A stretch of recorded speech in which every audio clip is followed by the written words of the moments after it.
Leader sa grupong Justice for Islamic Movement na sikop sa General Santos City ni adtong Domingo. Si Muhammad Ali Tambako ug laing upat ka mga kaubanan niini nasikop sa Lower Atcharon, Barangay Kalumpang. Lakip sa nasikop mao sila si Datukan Sato Sabiwang, Ali Valley Ludisman, Miss Shari Edio Gayak ug Abu Sama Badruddin Guamil.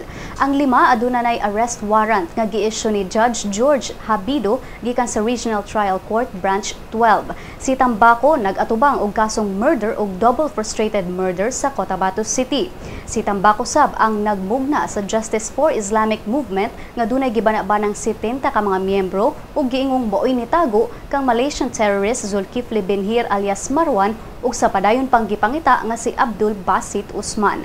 Nakuha sab sa militar ang 3 ka mga granada ug 2 ka mga armas gikan sa grupo ni Tambako. Gikatakdang i-detain ang 5 ka mga rebelde sa PNP headquarters sa Camp Crame, Quezon City.